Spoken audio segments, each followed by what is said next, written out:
आप कोई भी कार्य करते हैं, कुछ समय के अंतराल आप पानी पीते हैं। अभी पानी ले लिया, फिर आधा पौने घंटे के बाद फिर पानी ले लिया, अब बार बार पानी पीते हैं।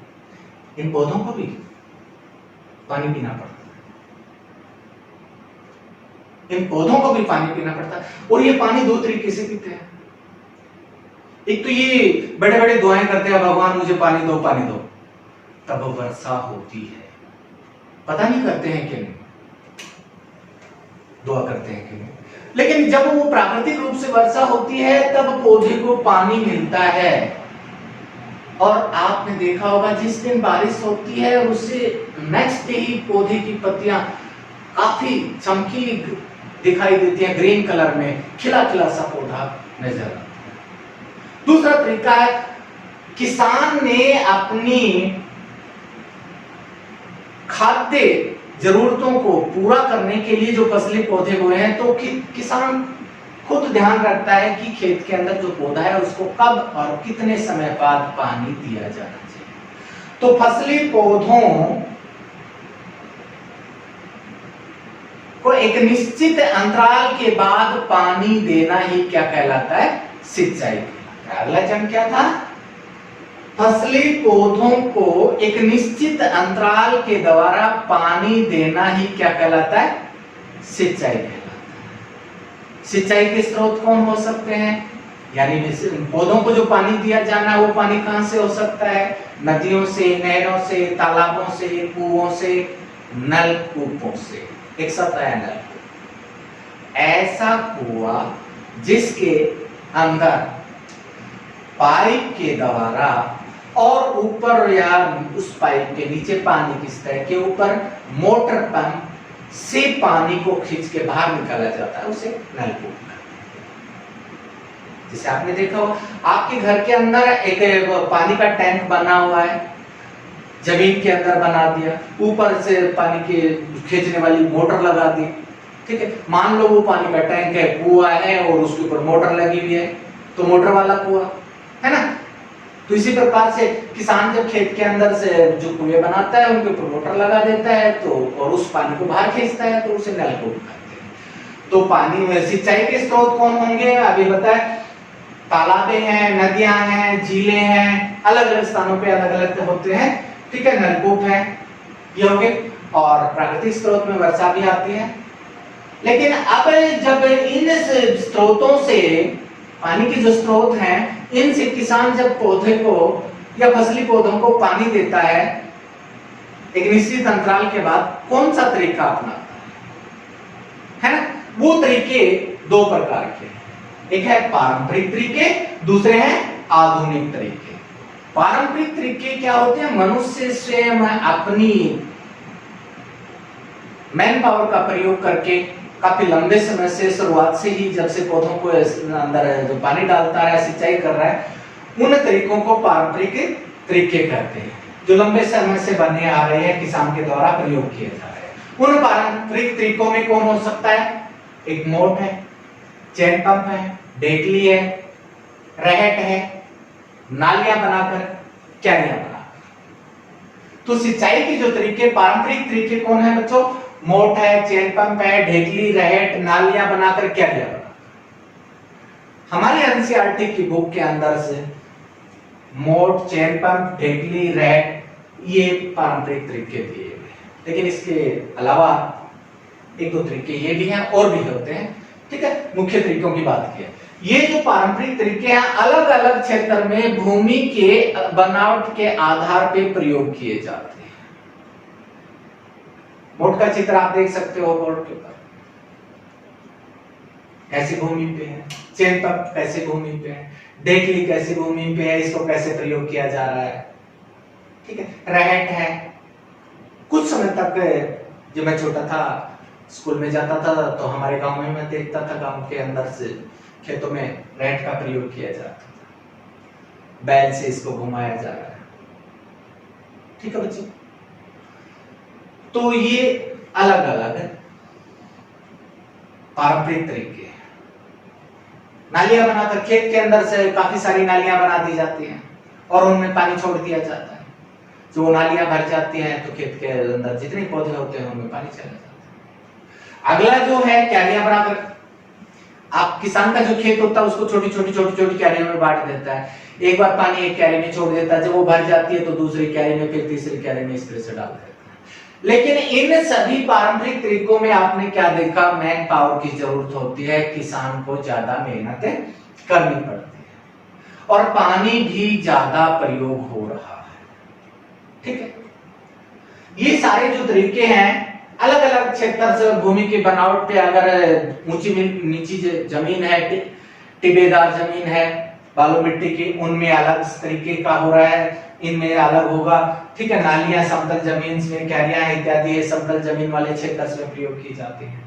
लेकिन आज मैन पावर को कम करने के लिए हमने आधुनिक जो तरीके, मशीनों के द्वारा नए तरीके जो इजाद किए हैं सिंचाई के, वो आधुनिक तरीके का मीन्स है मशीनों के द्वारा, वाटर पंप के द्वारा जो तरीके हम पानी की सिंचाई करने के लिए प्रयोग करते हैं, उनमें जो मुख्य नाम आते हैं छिड़काव तंत्र और ड्रिप तंत्र। छिड़काव तंत्र और ड्रिप तंत्र दोनों आधुनिक तरीकों का प्रयोग हम इसलिए करते हैं, एक तो मैन पावर बचे, किसान को ज्यादा मेहनत नहीं करनी पड़े, दूसरा अगर भूमि ऊंची नीची भी है तो भी इन तरीकों का प्रयोग किया जा सकता है, और तीसरा जो सबसे बड़ा कारण यह है, भूमि का वाटर का अपव्यय ना हो, पानी ज्यादा बर्बाद ना हो। हालांकि अब तक किसान आधुनिक युग आने के बाद भी नालियां बनाकर और क्यारियां बनाकर खेतों में पानी डाल रहा है। ये जो मोट, चैन पंप, डेगली, रेट, ये लगभग खत्म हो चुके हैं। हमारे देश के कुछ हिस्सों में रेट अभी प्रयोग की जाती है, लेकिन वो भी कुछ दिनों के बाद खत्म हो जाएगी। किसान इनका जरूर अभी प्रयोग कर रहा है। जहां पर समतल भूमि होती है, प्लेन भूमि होती है, बालू रेत की भूमि नहीं, काली मिट्टी की जो जमीन होती है, वहां पर नालियां बनाकर और क्यारियां बनाकर। लेकिन ये जो आधुनिक तरीके हैं, संपन्न जो किसान होते हैं वो तो इसका प्रयोग करते ही है, और जो किसान संपन्न नहीं है लेकिन उसके लिए मजबूरी है, भूमि ऊंची नीची है, तो उसे छिड़काव तंत्र का प्रयोग करना।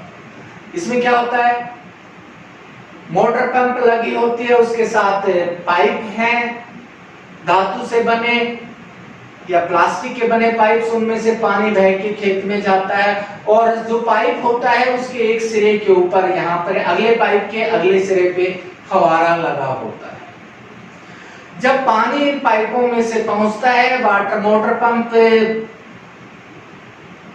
जो वाटर को धकेलता है, पानी को धकेलता है, तो प्रेशर से इस फवारे के अंदर जाता है, फवारा घूमता है और एक पानी के प्रेशर एक निश्चित दूरी तक पानी को बूंदों के रूप में बिखेर देता है।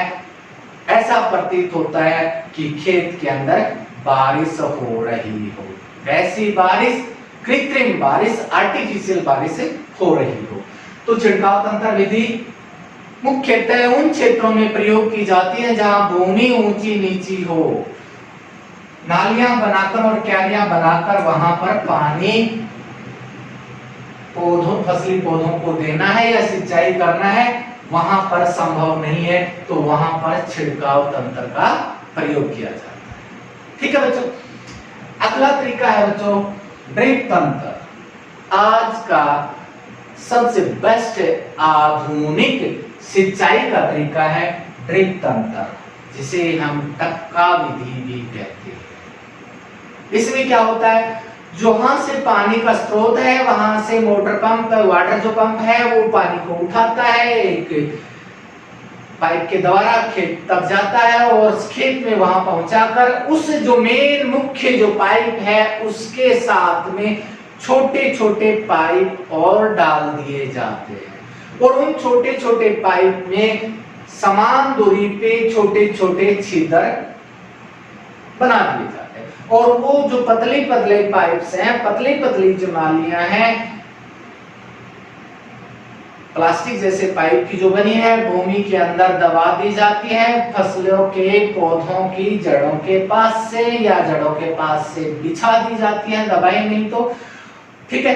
और जब पानी जाता है और वो सब पानी एक पाइप में से, मुख्य पाइप में से आ रहा था, पूरे खेत में फैल जाता है, तो वहां से उन छिद्रों में से बूंद बूंद करके पानी निकलता है, ठीक है, बूंद बूंद करके, टपक टपक के, इसलिए इसे आप टपका विधि भी कहते हैं, ठीक है। तो ड्रिप तंत्र में क्या होता है कि किसान द्वारा प्रयोग किए जाने वाली सिंचाई की सर्वोत्तम और आधुनिक विधि है, जिसके अंदर पानी बूंद बूंद करके निकलता है और भूमि के अंदर समान रूप से हर समय नमी बनाए रखता है, पौधे को पानी की कमी महसूस नहीं होगी। ड्रिप तंत्र जो विधि है विशेषकर बागवानी के जो पौधे होते हैं, बागवानी के लिए जो फसलें तैयार की जाती हैं वहां प्रयोग की जाती है। फसली तो जो फलदार पौधे होते हैं, फूलदार पौधे होते हैं, वहां जहां कहीं भी इनकी खेती होती है वहां ड्रिप तंत्र की विधि को अपनाया जाता है, ठीक है बच्चों। इसके बाद में हम चलते हैं नेक्स्ट पॉइंट। पौधा बढ़ गया,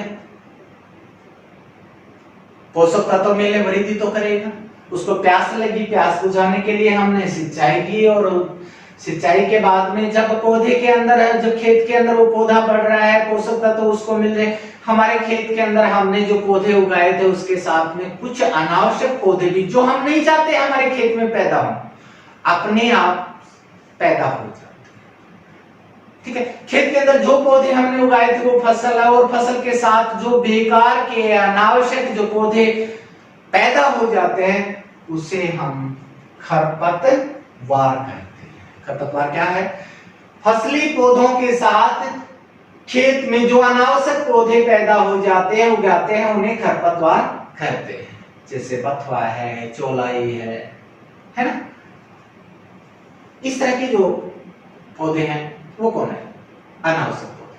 बच्चों यहां मैं एक पॉइंट के ऊपर आपकी नजर डलवाना चाहता हूं। गेहूं एक फसल, सरसों एक फसल है, लेकिन गेहूं भी खरपतवार हो सकती है और सरसों भी खरपतवार हो सकती है। कब हो सकती है? विशेष परिस्थितियों।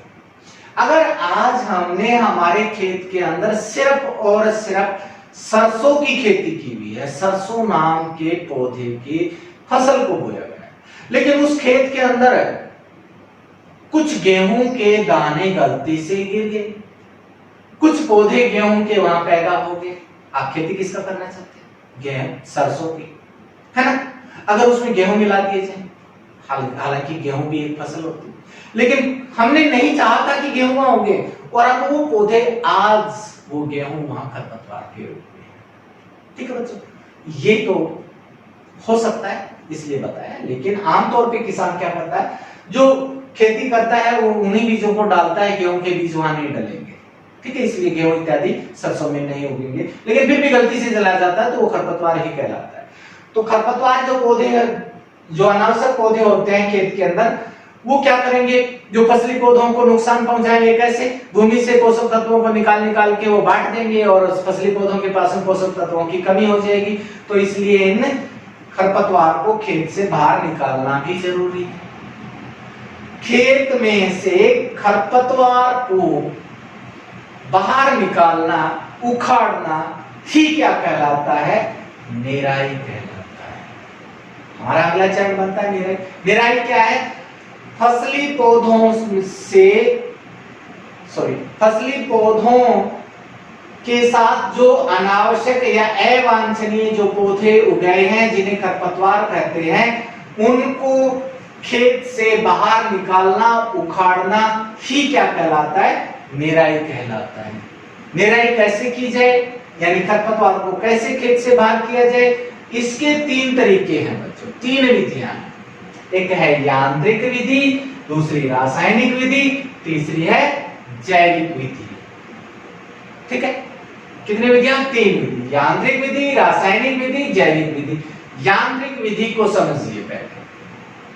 मान लो किसान के खेत में कोई फसल है, गेहूं की, सरसों की, मूंगफली की, कुछ भी है ना, उसके अंदर अवांछित पौधे उगाए हैं, कोई खरपतवार उगाए। अगर उस खेत में से वो उस खरपतवार को, जो अगर वो थोड़ी मात्रा में है, तो हाथ से पकड़ पकड़ के उखाड़ रहा है, हाथों से उठा रहा है, जड़ समेत उखाड़ देता है, या दांती की मदद से उसको काट देता है, या कस्सी कसोले की मदद से वहां से उखाड़ देता है।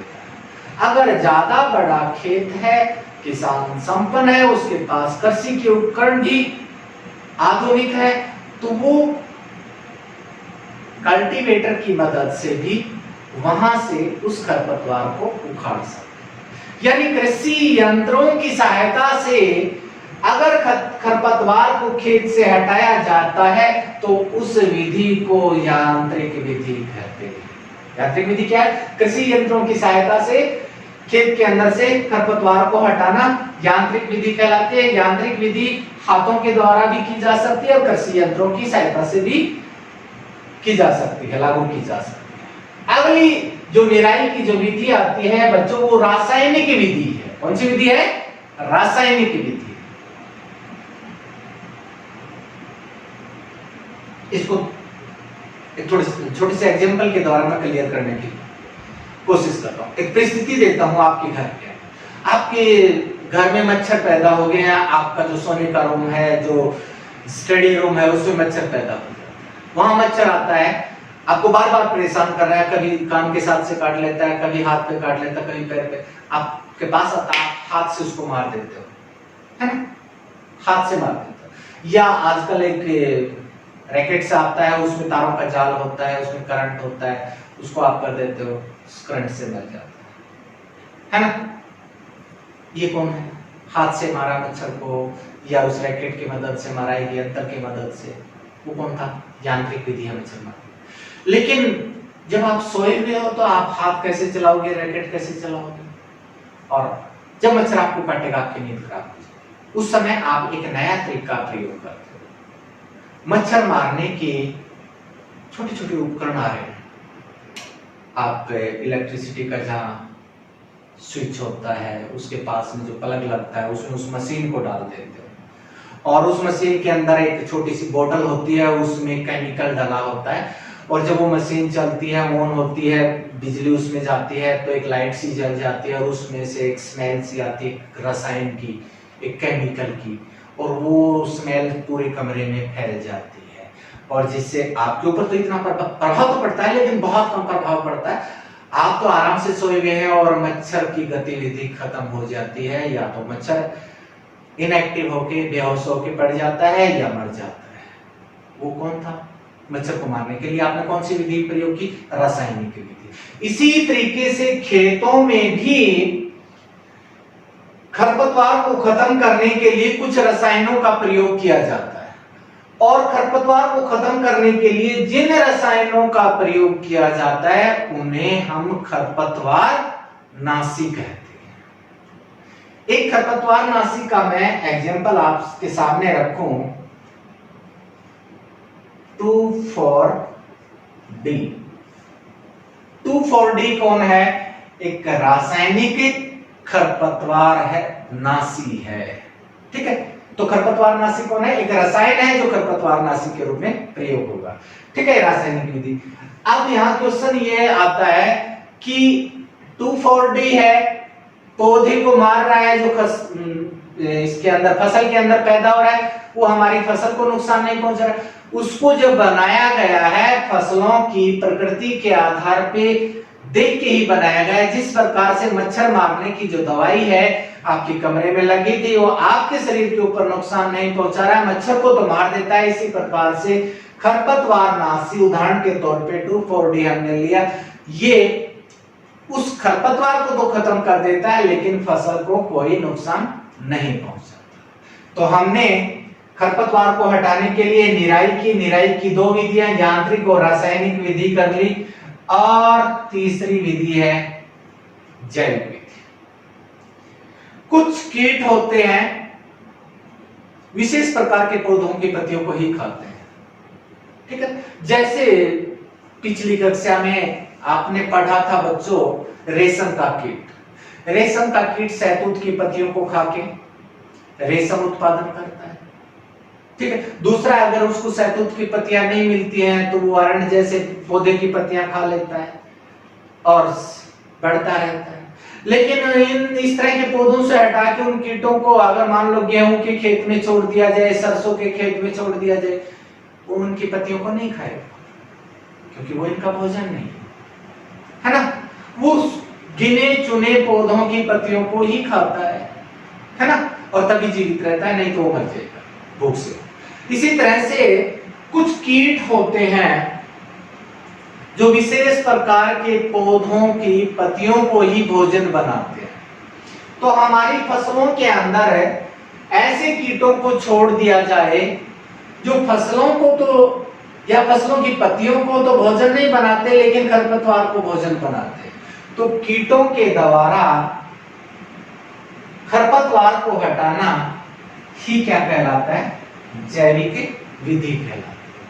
बच्चों, सबसे बेस्ट जो विधि है खरपतवार हटाने की जैविक विधि है, ठीक है। और सबसे नुकसानदायक जो विधि है रासायनिक विधि। क्यों है रासायनिक विधि सबसे बेकार?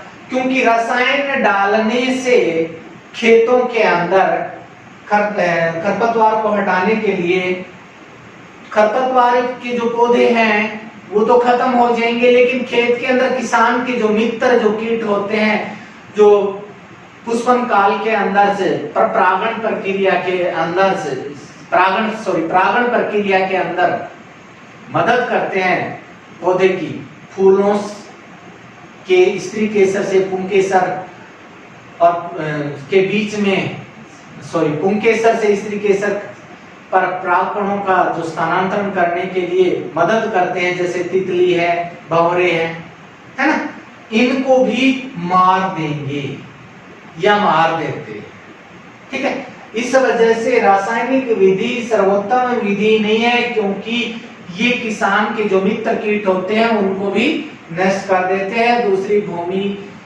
की उर्वरता पे भी प्रभाव डालते हैं, भूमि का मृदा का प्रदूषण भी करते हैं, मृदा को प्रदूषित कर देते हैं और अप्रत्यक्ष रूप से जल प्रदूषण में का भी बढ़ावा देते हैं, ठीक है बच्चों। निराई की बात हुई, निराई की तीन विधि, यांत्रिक विधि, रासायनिक विधि, जैविक विधि। अब इसके बाद जब फसली पौधा पक के तैयार हो जाता है, पौधे पे पुष्पन काल आता है, यानी पुष्प खिल जाते हैं, फिर उसके अंदर फल बनता है, फल के अंदर बीज बनते हैं, कुछ समय के बाद में पौधा क्या होता है, पौधे की पत्तियों का रंग बदल जाता है, सूखी सूखी सी नजर आती है और दाने जो बने हैं पौधे की, फसली पौधों की, वो नरम न होके टाइट हो जाती है ना। उस समय हमें उस पौधे की खेत से कटाई की जाती है। फसल पक के तैयार हुई है कि नहीं, इसका कैसे पता लगता है? किसान खेत में जाता है, फसली जो भी पौधा है उसके जो दाना है पौधे पर से उखाड़ता है, अपने दांत झाड़ के नीचे दबाता है, दबाने पर अगर वो पिचक जाता है तो फसल पक के तैयार नहीं हुई है, अगर वो चटक के टूट रहा है तो फसल पक के तैयार हो गई। उस समय उन फसली पौधों की वो कटाई करता है। खेत में से पके हुए फसली पौधों को काटना ही फसल की कटाई कहलाता है। फसल की कटाई करने के लिए कुछ उपकरण किसान प्रयोग करता है। सबसे सरल जो उपकरण है कटाई का, दरांती है। दरांती से फसल को काट लिया जाता है। अर्धचंद्राकार भाग होता है धातु का, पीछे की तरफ लकड़ी का हैंडल लगा होता है, इससे फसल को काट लिया जाता है। आधुनिक जो उपकरणों में नाम आता है फसल को काटने के लिए, जो आमतौर पे कृषि यंत्रों का प्रयोग करते हुए आपने खेतों में देखा भी होगा, उसे बोलते हैं हार्वेस्टर। क्या बोलते हैं? हार्वेस्टर। हार्वेस्टर की मदद से, दरांती की मदद से फसल को काट लिया जाता है और काट के फसल को एक स्थान पे एकत्रित कर लिया जाता है। फिर उसके अंदर जो बीज हैं, उन बीजों के ऊपर लगे भूसा से या तने, पत्तियां इत्यादि जो भी पौधे हैं, उन बीजों को अलग कर लिया जाता है। उन बीजों को अलग करना ही क्या कहलाता है? थ्रेसिंग कहते हैं। थ्रेसिंग क्या है? फसली से उत्पन्न बीजों को अलग करना भूसे से, उसे थ्रेसिंग कहते हैं, या कहें कढ़ाई कहते हैं।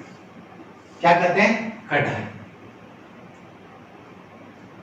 कढ़ाई करने का एक जो आधुनिक उपकरण है वो थ्रेसिंग मशीन या थ्रेसर है। कौन है? थ्रेसिंग मशीन या थ्रेसर है।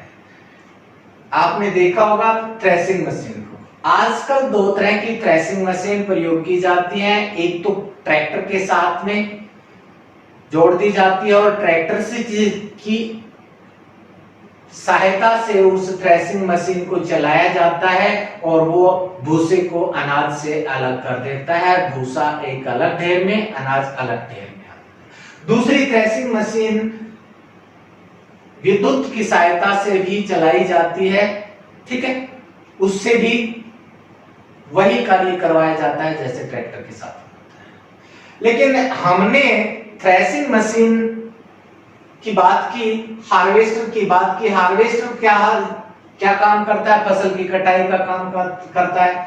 और थ्रेसर या थ्रेसिंग मशीन जो होती है वो क्या करती है?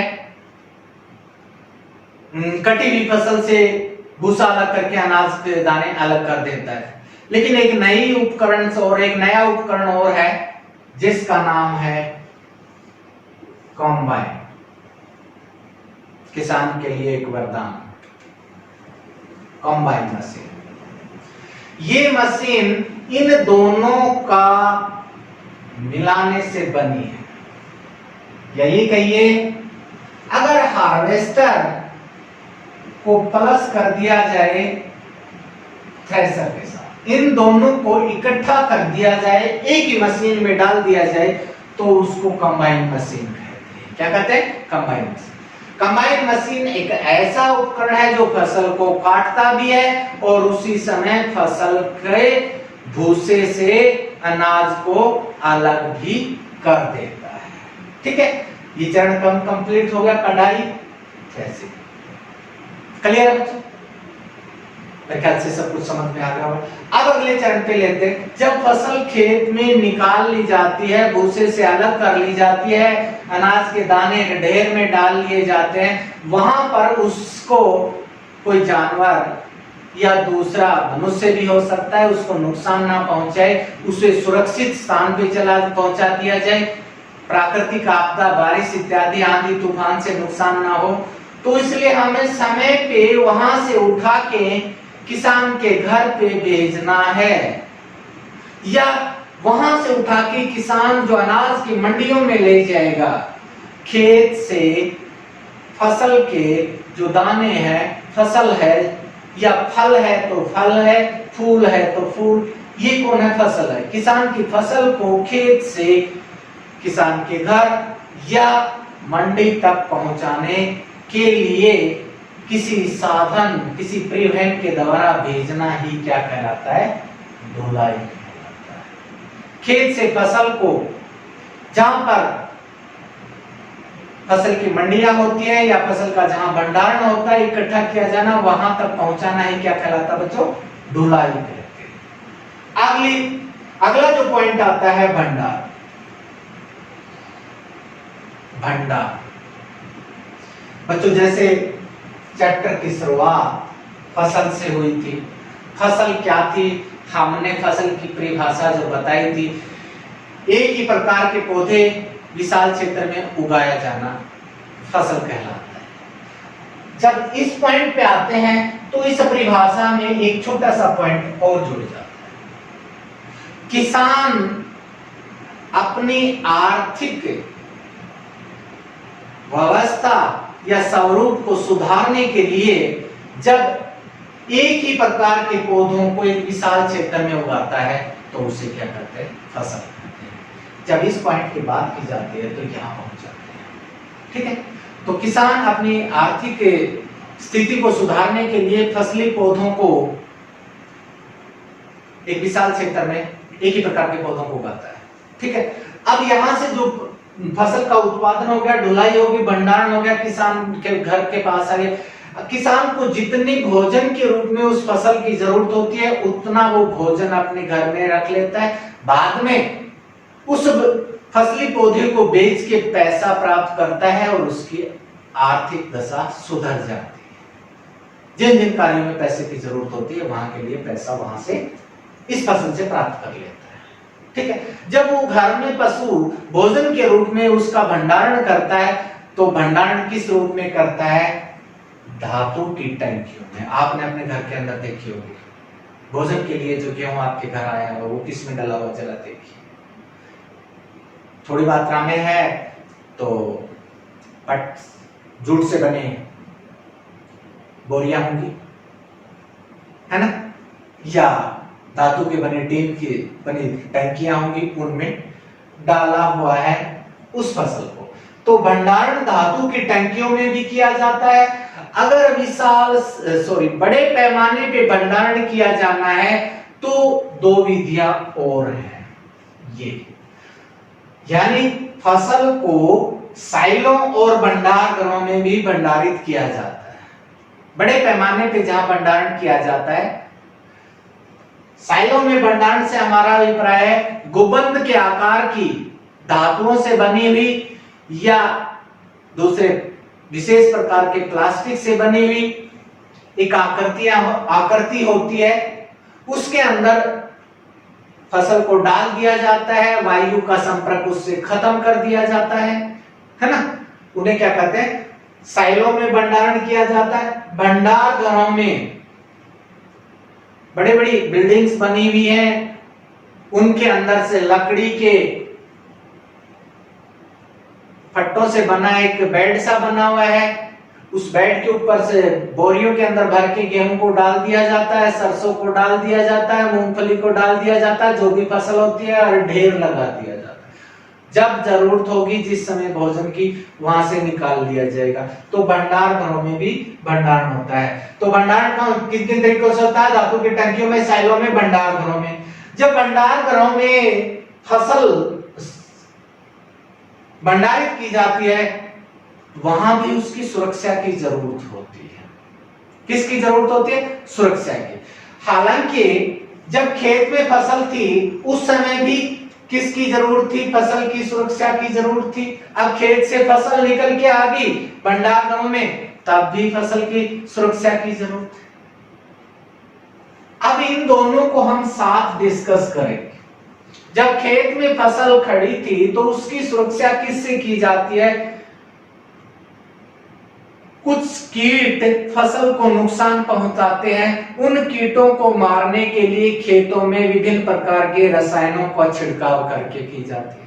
कुछ पक्षी हैं खेत में फसल को नुकसान पहुंचा सकते हैं, उन पक्षियों से सुरक्षा की जाती है। कुछ पशु हैं जो भोजन के लिए फसल को अपना चारा समझ के खा लेंगे, उससे सुरक्षा की जाती है।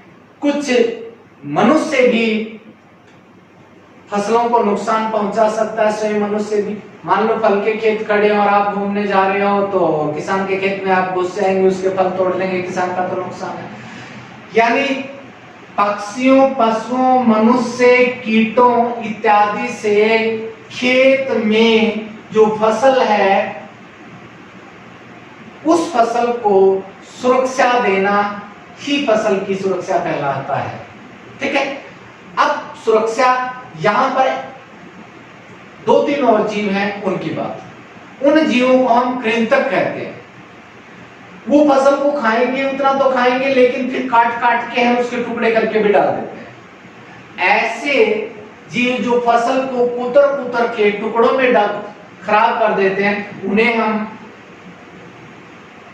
कृंतक कहते हैं।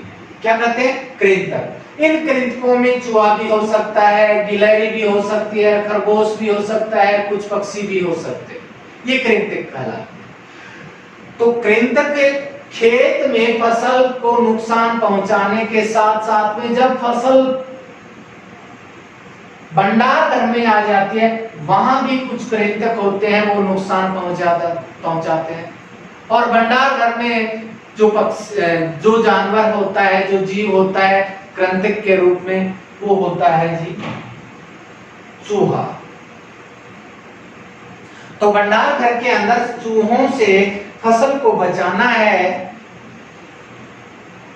यानी कि ये एक कृंतकों से बचाना है, तो भंडार घर को उपचारित किया जाता है, विभिन्न रासायनिक पदार्थ वहां डाल दिए जाते हैं ताकि कृंतक उसको, चूहे इत्यादि उस फसल के को नुकसान ना पहुंचा सके। वहां पर चूहों के साथ साथ में कुछ सूक्ष्म जीव, बीटल टाइप के, सोरसी इत्यादि हैं, ठीक है, मकड़ियां हैं, इस तरह के भी जीव पैदा हो जाते हैं, वहां से भी उनको सुरक्षित किया जाता है भंडार घर के अंदर। यहां तक का जो ये यहां पर मैंने एक समरी सी इस चैप्टर की तैयार की थी, मैंने उसको संपूर्ण रूप से समझा दिया है। यहाँ पर हमने जो कुछ भी पढ़ा है बच्चों, भोजन का हमारा जो प्राकृतिक स्रोत था, पौधे थे, उससे जो फसल का उत्पादन है उसके बारे में मैंने आपको समझाया। इसके साथ साथ में दूसरे भी जो भोजन के स्रोत हैं, जिन्हें जातक स्रोत कहते हैं, पशुओं से जो भोजन हम प्राप्त करते हैं, मछलियों से हम भोजन प्राप्त करते हैं, पक्षियों से हम भोजन प्राप्त करते हैं, उसके बारे में आप जानते हैं। तो आप क्या कहेंगे, पक्षियों से अगर भोजन प्राप्त करते हैं, जैसे मुर्गी से करते हैं, पोल्ट्री फार्म के बारे में सुना होगा आपने। इसी तरह से दूध घी की उत्पादन के लिए हम पशुओं को पालते हैं, वो पशुपालन कहलाता है। मछलियों से अगर भोजन प्राप्त करना चाहते हैं तो मछली पालन कहलाता है। लेकिन हमारे देश के ज्यादातर हिस्सों में भोजन की उपलब्धता पौधों वाले भोजन से होती है, इसलिए हमने ज्यादा से ज्यादा जोर किस पे दे रखा है। यह हमारे चैप्टर का मकसद भी कौन है, फसल का ही है। हालांकि अगर मछली से आप भोजन प्राप्त कर रहे हैं तो उस किसान जो वो मछली को समुद्र से पकड़ रहा है, तालाब से पकड़ रहा है, मछली पालन कर रहा है, तो वो मछली उसकी फसल कहलाएगी। अगर अंडे का उत्पादन कर रहा है तो पोल्ट्री फार्म के अंदर से जो अंडा है, वो जिस किसान ने पोल्ट्री फार्म खोला हुआ है उसके लिए फसल कौन कहलाएगी, अंडा कहलाएगी या चूजे कहलाएगी। ठीक है बच्चों, आप इस चैप्टर को अपने एनसीईआरटी की बुक से पढ़िए। मैंने जो वीडियो लेक्चर आपको दिया है, इस वीडियो लेक्चर को बार बार सुनिए, और मैं उम्मीद करता हूं कि इस चैप्टर के प्रत्येक पहलू पे को मैंने डिस्कस कर दिया है।